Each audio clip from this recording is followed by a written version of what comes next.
Нурбек. Эч нерсе байкабай элесиңби?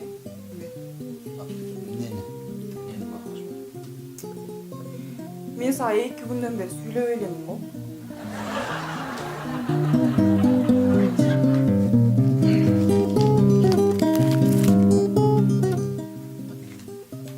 Дагы 2 күнгө узартып койдум.